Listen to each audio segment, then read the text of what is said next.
Hola chicos, ¿cómo andan? Les doy la bienvenida a Teoría de los Grupos. Como ya saben, me llamo Juan Manuel.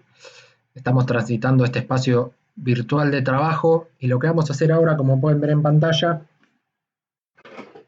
vamos a trabajar todos los textos que van para el parcial, que es el 25 de abril. Si bien es a fin de mes, tenemos la clase de hoy, la clase que viene de desinfección o habría desinfección, lo cual sería feriado por Semana Santa, y el 18 tendría que dar los otros dos textos que faltan.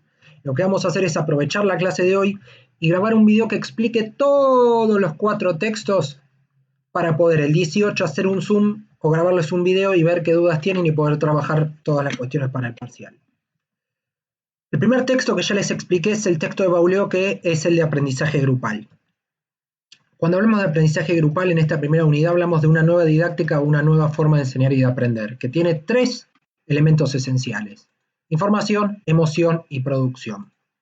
Estos 3 elementos giran alrededor de otro elemento más, que es el cambio. El cambio está implícito en el aprendizaje.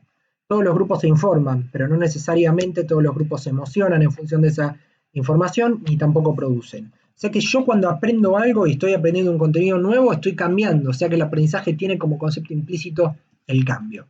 ¿Qué es el cambio? La modificación de pautas de conducta de manera estable. Y el aprendizaje es el objetivo central del cambio. O sea que hay un objetivo claro al momento de aprender. Pero según Beaulieu tiene 3 elementos: información, emoción y producción. Vamos a seguir el archivo que, como ven ahí arriba, dice punteo teórico unidad 1, fue lo que les pasé en el Word. La información tiene como centro al dato duro, ¿sí? A las palabras, a los relatos, a los datos, ¿sí? ¿Qué es lo importante también? Pensar que el alumno es pasivo y que desde la información hay una enseñanza que es netamente tradicional. Tiene que ver con la memorización y la repetición. Hay un vínculo entre la memoria y el educador. Solamente me aboco a transmitirles información y el grupo la asimila, la repite y después se la olvida porque no los convoca nada desde lo emocional. Claramente acá se niega el contexto. Lo único que importa es retener el dato para poder repetirlo. Ahora, si yo esa información a ese grupo se la vendo con cierto interés o le genero cierto interés porque los convoca la temática, al grupo le voy a emocionar. ¿A qué voy con esto? El centro al momento de generar una emoción en un aprendizaje grupal va a ser el afecto en relación a un movimiento de la información. A mí me tiene que convocar eso que estoy haciendo. Por ende, a diferencia de la información, que el sujeto es pasivo, acá el sujeto va a ser activo. Puede generar 2 tipos de respuestas. Me puede atraer la información o me puede generar el rechazo, o puedo negar la información o la puedo distorsionar. La afectividad moviliza al sujeto inevitablemente a buscar material nuevo. Si a mí me interesa algo, automáticamente voy a tratar de buscar nuevo material.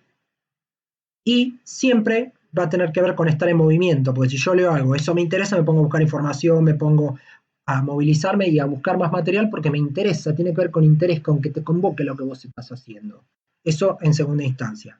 Y en tercer lugar, la producción, que tiene que ver con el juego del educador y el educando, del profesor y ustedes estudiantes, que tienen que producir algo en relación a esto que les estoy diciendo. Tiene que haber información y emoción, o sea que la producción es la sumatoria de la información más la emoción. Se van a elaborar los datos, los afectos, los momentos, el contexto, se va a reforzar el contexto. Se van a crear nuevos elementos transformando eso dado. Y justamente en el aprendizaje se va a asimilar y a utilizar la información para otros fines. Entonces, 3 elementos en el aprendizaje grupal, definido por Beaulieu como una nueva forma de enseñar y de aprender: información, emoción y producción. Y hay que modificar pautas de conducta de manera estable, para eso está el cambio, ¿sí? Es lo único constante. Tenemos información, emoción y producción. Bien. Segundo texto de Marta Souto, licenciada en Ciencias de la Educación, ha estado en París, en España, es profesora titular de la UBA. El texto que vamos a ver es hacia una didáctica de lo grupal. El primer concepto que define ella es el concepto de acto pedagógico y dice que es el objeto de estudio de la didáctica. Nosotros, en este contexto, pese a la virtualidad, estamos siendo atravesados por un acto pedagógico. Hay que indagar lo grupal en ese acto pedagógico. Si bien yo todavía no los conozco presencialmente, son un grupo que están conectados en un tiempo, en un espacio determinado. Ejemplos de actos pedagógicos, como dice ahí.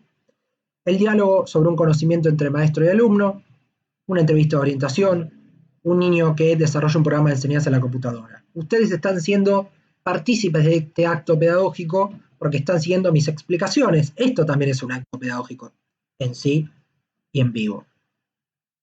Las situaciones de enseñanza-aprendizaje, dice Marta Souto, hacen o dan la pauta de que los sujetos emergen, no están aislados. Siempre estamos conectados en relación a un otro, más en el aprendizaje grupal. Y ahí surge la práctica y se concretiza el acto pedagógico. El acto pedagógico, chicos, es por un otro, todo el tiempo. Esto de los saberes grupales de Ana María Fernández, no le den entidad por una cuestión de tiempo, lo vamos a saltear. Y sí vamos a trabajar en estos tres conceptos, como los verán acá. Tres procesos básicos de integración. Si uno habla de una dinámica grupal, al momento de generar una didáctica va a hablar de aprendizaje, de enseñanza y de dinámica grupal. Siempre que hablemos de aprendizaje, vamos a hablar de el sujeto individual que aprende, el individuo, que modifica su personalidad y cambia la conducta para poder trabajar en la experiencia grupal. El aprendizaje siempre implica modificar lo social, lo afectivo, lo motriz y lo cognitivo. Siempre es individual el aprendizaje. Cada una de las personas aprende de manera individual. Ahora, la enseñanza tiene que ver con lo planificado, lo realizado, lo evaluado. La finalidad de la enseñanza es que todos los miembros del grupo aprendan. Si bien hay aprendizaje grupal porque todos los grupos aprenden, eso es la dinámica grupal. Si hablamos de aprendizaje individual. Desde esta instancia, si hablamos de dinámica grupal, hablamos del grupo y el grupo, la dinámica grupal, aprende como tal, hasta que se disuelve. Bien. En un grupo siempre interactúan dinámicamente y dialécticamente estos tres procesos. El aprendizaje individual, la enseñanza del docente y la dinámica grupal. Siempre coexisten y se manejan en la misma sintonía. Ahora, esto sí es importante. Marta Souto habla de aprendizaje grupal, chicos, y dice que es un proceso de cambio conjunto. A diferencia de Bauleo, que dice que es una nueva forma de enseñar y de aprender, Marta Souto dice que es un proceso de cambio conjunto. Hay un interjuego de cuatro cosas. Los miembros o los integrantes del grupo, la tarea que se le da al grupo, las técnicas y los contenidos que tiene cada uno de los grupos. Siempre va a estar dado al lugar por la interacción y por la comunicación intergrupal, todo al interior del grupo. Dentro de esto tenemos grupal, lo grupal y grupalidad. Son los tres niveles de análisis dentro del aprendizaje grupal. El grupal solo siempre se da en las instituciones específicas y es la situación de enseñanza, aprendizaje en la vida escolar. Es el menor nivel de análisis. Hay un docente, hay un grupo de estudiantes y en la situación cara a cara entre estudiante y docente respecto del proceso de enseñanza-aprendizaje. Lo grupal ya directamente se va a entrelazar lo individual, el sujeto que aprende, lo institucional, el Instituto Redva, y lo social, el contexto de la pandemia. Lo grupal va a cambiar en función de lo institucional, es decir, el sistema que planteó la institución fue este, y lo social repercute en lo institucional y a su vez tiene un correlato en lo individual. Siempre tiene que ver con un proceso compartido entre todos los individuos, en el cual surgen acontecimientos y procesos compartidos, y los sujetos persiguen objetivos comunes de aprendizaje. Y estos grupos o estos sujetos tienen deseos de aprender y deseos de saber, pero siempre tiene que ver con un paso más, porque se entrecruzan en lo grupal, lo individual, lo institucional y lo social. Siempre en lo grupal va a haber redes de relaciones, ¿por qué? Porque se busca incorporar o compartir un saber. Siempre uno se reúne con una finalidad específica. Puede tomar diferentes formas esto grupal. Puede ser algo efímero o algo consolidado. Ahora bien, la grupalidad va a tener que ver con la potencia que tiene o no ese conjunto de personas de ser un grupo. Un grupo puede realizarse o no, ¿sí? Pasamos de grupal, individual, lo grupal, un puntito en medio, y grupalidad es la potencialidad que cada grupo, que cada conjunto de personas tiene para ser o no un grupo. Puede realizarse o no realizarse. El grupo se puede desarrollar, puede crecer, se puede paralizar o ser un antigrupo, como vamos a ver después. Todas tienen un proceso, un camino, un trayecto y una temporalidad. Y pueden llegar a niveles y grados diversos. Hay que construirse, autoorganizarse, ser flexibles. En cuanto a la grupalidad, El encuentro entre personas tiene que ver con la posibilidad de ser un grupo. Ustedes, yo no lo estuve el cuatrimestre pasado porque no doy más psicología general, tienen la posibilidad de ser un grupo. Al menos en mis materias, si Anabela la suya, nos vamos a encargar de que tengan la posibilidad de ser un grupo, de que se ayuden, de que cohesionen y que esa grupalidad deje de ser potencialidad y que ustedes pasen efectivamente a ser un grupo. Siempre el coordinador, el docente, el líder, quien maneja, tiene que tener la cualidad potencial de entender que cada conjunto de personas puede ser o no un grupo. Desde ese lado vamos. Ahora bien, toda esta cuestión de didáctica de lo grupal, didáctica en grupos, didácticas no grupales, esto tampoco, no lo consideren, chicos. Lo que sí les voy a pedir que consideren es el concepto de grupo clase. Ustedes son un grupo clase. ¿Por qué? Vieron que hablamos de grupal y la grupalidad.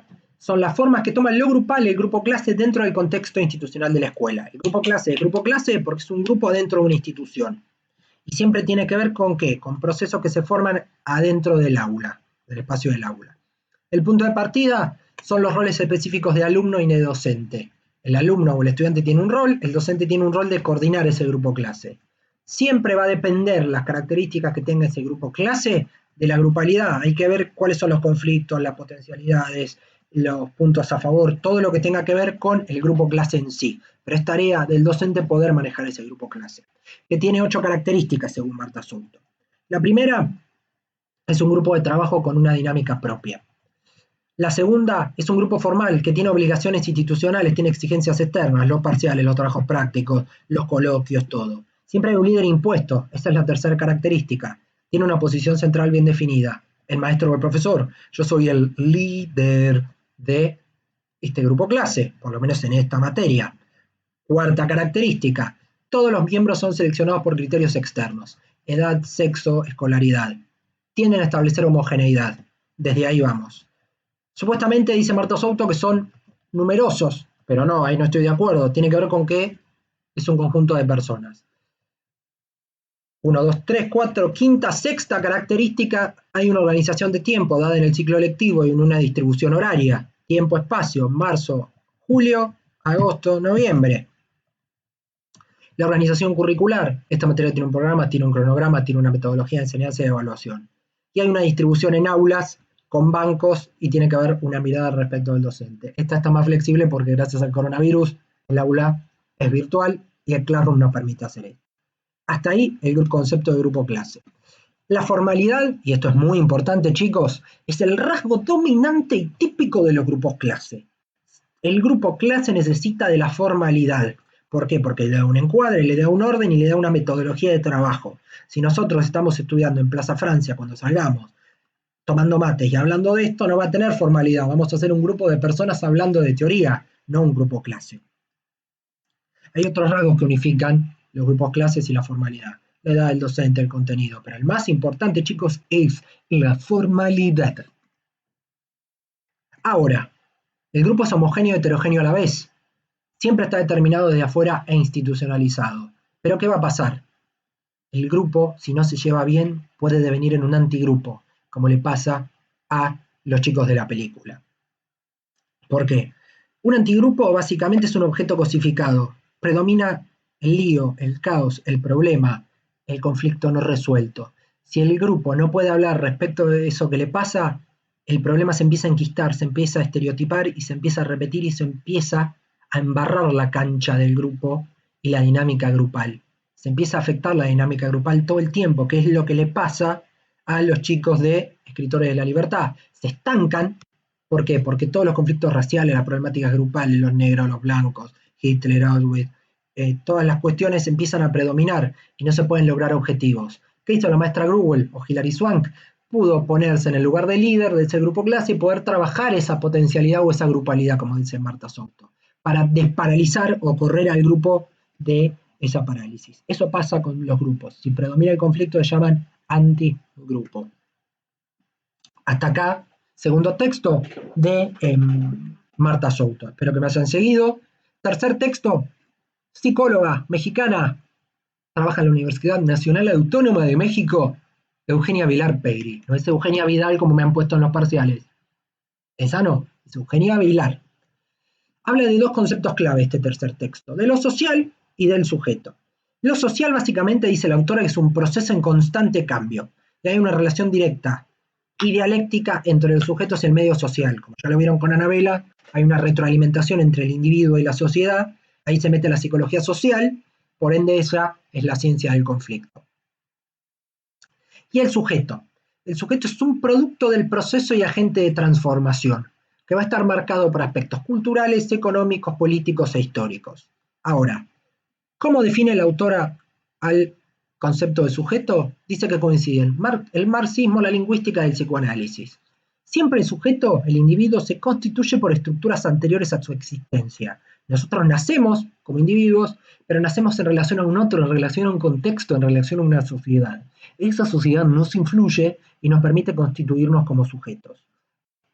¿Qué dice la autora de la psicología social?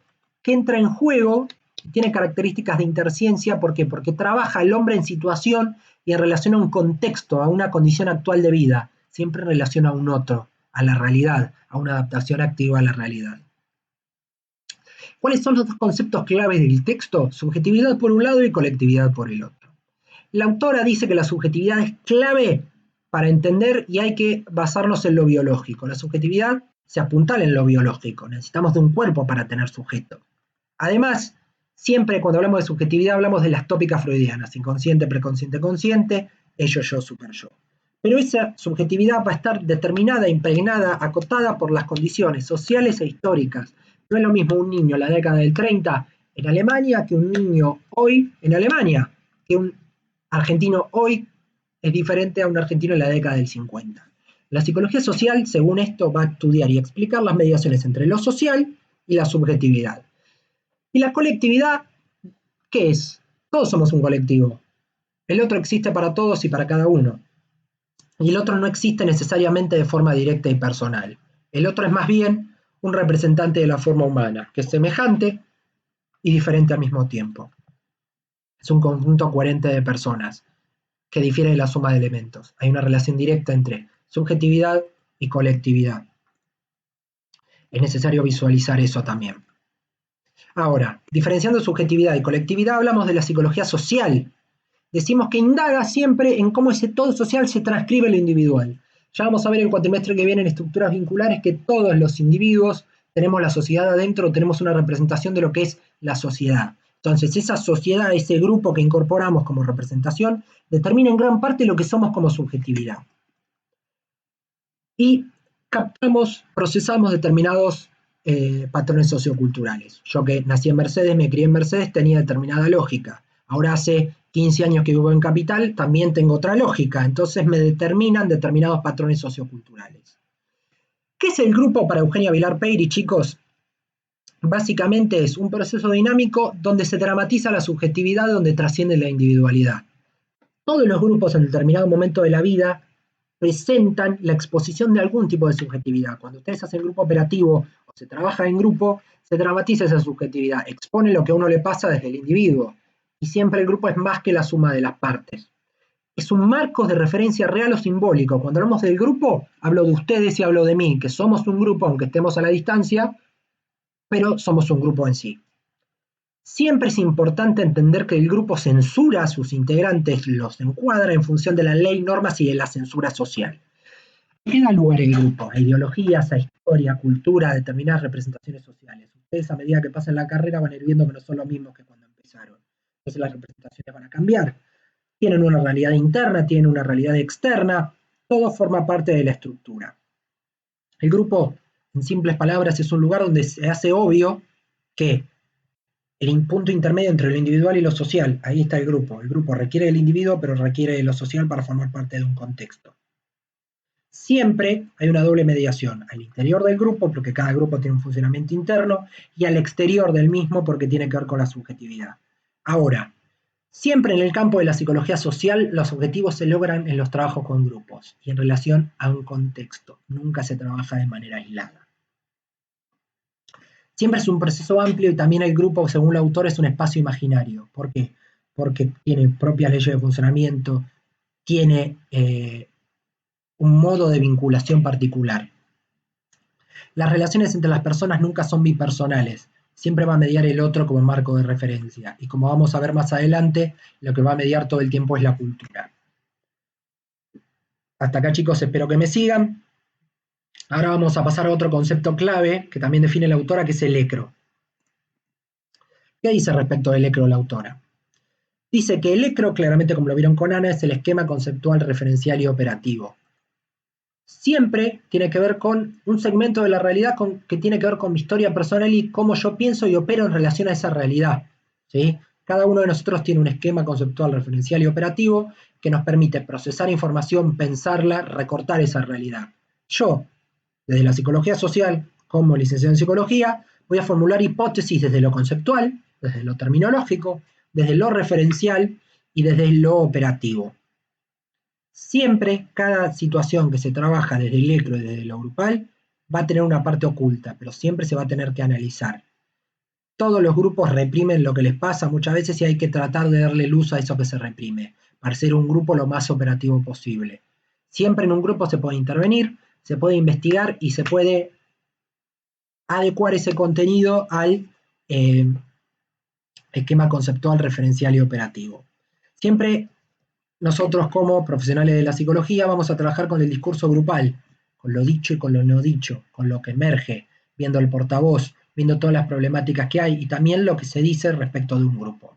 Siempre lo que se reprime en un grupo es la palabra social. Si el grupo no habla, reprime lo que quiere decir, no puede cambiar y el grupo empieza a enquistarse o empieza a volverse problemático todo y el caos empieza a ser protagonista. El grupo no sabe de eso que está reprimido y ahí va a intervenir el investigador.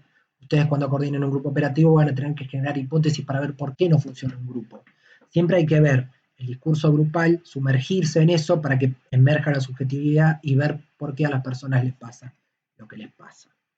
Hasta acá el tercer texto, que es el de Eugenia Vilar Peiri. Ahora voy a ir al cuarto texto como para cerrar los conceptos del primer parcial, que son grupo objeto y grupo sujeto de Kaminsky y Varela. Para esto les voy a pedir que vean un capítulo de Los Simpsons que les voy a subir, que es el de los magios, que vamos a trabajar todas las cuestiones que tienen que ver con los grupos y ustedes van a tener que ubicar cuándo es un grupo objeto y cuándo es un grupo sujeto. Después les voy a pasar todo. ¿Qué es un grupo objeto? Un grupo objeto depende de otros grupos o de otras instituciones y siempre es un grupo sometido. Va a depender de un exterior que le genere normas. Los empleados estatales, por ejemplo. En general, dependen de un exterior que va a generar esas normas. Otros lo van a determinar y siempre el instituido viene de afuera. El grupo está cosificado, se somete a las normas externas y a las jerarquías. No tienen voz propia, no saben sobre su funcionamiento, se reproducen enunciados y rechazan lo nuevo y lo que cambia lo instituido. Cuando algo está arraigado, automáticamente tiene que ver con naturalizar la voluntad de los demás. Sin embargo, el grupo sujeto reconoce un saber y no saber de aquello que los determina. Niegan el reconocimiento de instituciones exteriores, son una tendencia no oficial y actúan autónomamente. Producen leyes internas y luchan todo el tiempo contra lo instituido. Y producen su propio discurso. Piensen que todos los grupos por momentos son un grupo objeto y por momentos son un grupo sujeto. Hay una alternancia discursiva entre estas dos cosas. Son momentos que se suceden. Por momentos un grupo es objeto, se somete a la norma, y por momentos es sujeto y se opone a la norma. Bien. Otro concepto importante del texto, como lo puse ahí, es la transversalidad. El grupo tiene como dimensión la transversalidad, ¿por qué? Porque tiene que analizar por qué el grupo pasa de ser un grupo objeto, pasivo, receptivo, institucionalizado, a ser un grupo sujeto. ¿Qué sería un grupo sujeto? Un grupo que tiene una autonomía, reglas, ámbitos de trabajo propios. Fíjense que el ejemplo que les voy a dar es el ejemplo de una secta, después se los voy a subir a los dos videos para trabajar, donde vamos a ver grupo objeto y grupo sujeto. Quiero que analicen esos dos capítulos de Los Simpsons. La secta refuerza o es irónico, ¿por qué? Lo que le pasa. Porque la secta se plantea como grupo sujeto, pero en realidad son un grupo objeto. Todas las sectas, en el fondo, se plantean como grupo objeto, pero en realidad son grupo sujeto. Creen no saber sobre su funcionamiento, no tener voz propia, pero en realidad producen su propio discurso. ¿Sí? Entonces ahí viene lo problemático. Son más rígidos que lo que muestran. ¿Qué pasa? Hay una superación respecto a esto transversal y se manifiesta en los grupos que intentan ser sujetos de la práctica y trascender su existencia. Todos los grupos tienen que tener transversalidad, hacer autocrítica, trabajar desde su eco y decir, bueno, tengo que analizar por qué el grupo está reaccionando como reacciona y por qué trabaja como trabaja. Eso es la transversalidad, reconocer el pasaje del grupo objeto al grupo sujeto, que el grupo pueda entender por qué le pasa lo que le pasa. Y para cerrar, el grupo bando secta se muestra como grupo sujeto, es decir, se muestra de esta manera, pero en realidad, como dice ahí, son grupo objeto. Rechazan lo nuevo y lo que cambia lo instituido. Sus reglas son más rígidas y están sometidos al mundo exterior. Hasta acá los 4 textos de la unidad 1 y 2, que son los que van para el parcial. Miren el video varias veces, fíjense que les expliqué todo. Después les voy a subir una actividad para que puedan trabajar esto. Vean el video y en función de eso hagan la actividad anterior que les pasé y vean los capítulos de Los Simpsons que les voy a subir ahora. Muchísimas gracias, chicos. Cualquier duda estoy a su disposición.